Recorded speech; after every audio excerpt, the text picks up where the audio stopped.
Since the 2007 premiere of the PS3 version of SingStar has there been a significant upgrade to the franchise. Arguably the most significant karaoke game of the home console world.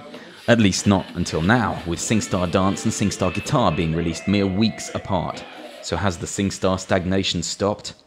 The same basic game remains. 30 on-disc tracks that can be sung as normal with your pitch, rhythm and tone judged to score your performance.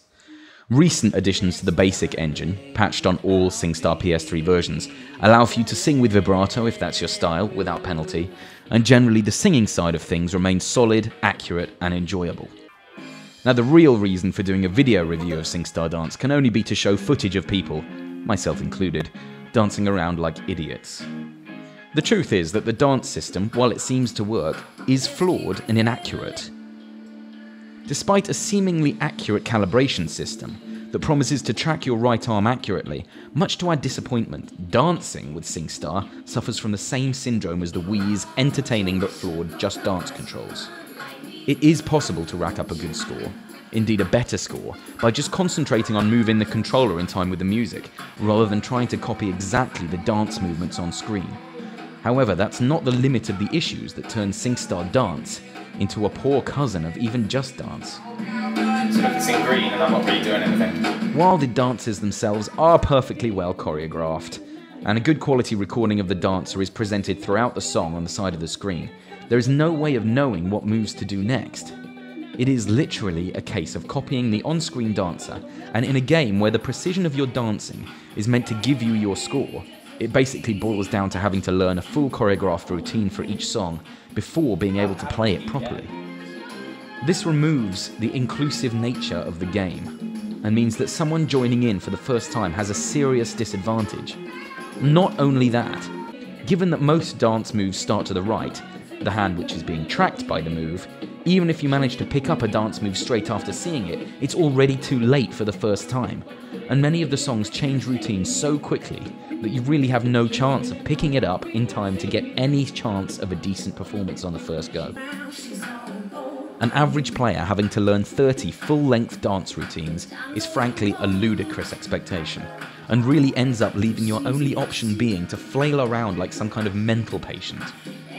It is a real shame that such a simple omission kind of breaks the whole system. Let's not even pretend that when you're meant to be copying an on-screen dancer, making the player literally turn around and away from the screen is one of the worst ideas for choreography ever.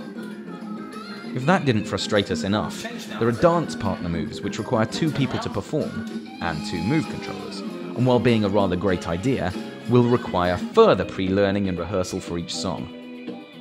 While we're picking faults, it's worth checking the track listing very carefully. As with all SingStar games, your mileage will vary depending on how much you enjoy the songs, but be aware that only one of the songs featured on the trailer is actually on the disc. Personally, I didn't find it the most inspired choice of songs, especially since there are plenty of repeats from earlier iterations of the franchise, and already available downloadable content. Future DLC support is promised, with your entire SingStar downloaded catalogue slotting neatly into the game, though without dance capabilities yet. And certain songs will be upgradable for a fee. While we've been quite harsh on the game itself, it's worth remembering the value of the package. An ordinary SingStar disc costs the same as this edition, comes with the same number of songs, and has no dance functionality at all. So even just using it as a song pack is an option for those either without a PlayStation Move, or those that feel the track listing suits them. Part of me feels harsh in putting down a product that offers the dance functionality for all 30 songs for no extra fee, more than the previous disc-based releases. After all, isn't a poorly executed edition that would probably not suffer within an alcohol-fueled stupor better than not having any move functionality at all? The likelihood is you're not going to buy SingStar as a dancing game. However, considering this is an extension that lets more people get involved at once, and join in with the stupidity, it is a welcome path for SingStar to go down. We just hope it's not too late to tweak the system to make it a proper contender in the dancing game genre too. Ultimately, we do have to remember that this is a game marked around its dancing, and because of that, the score has to reflect it.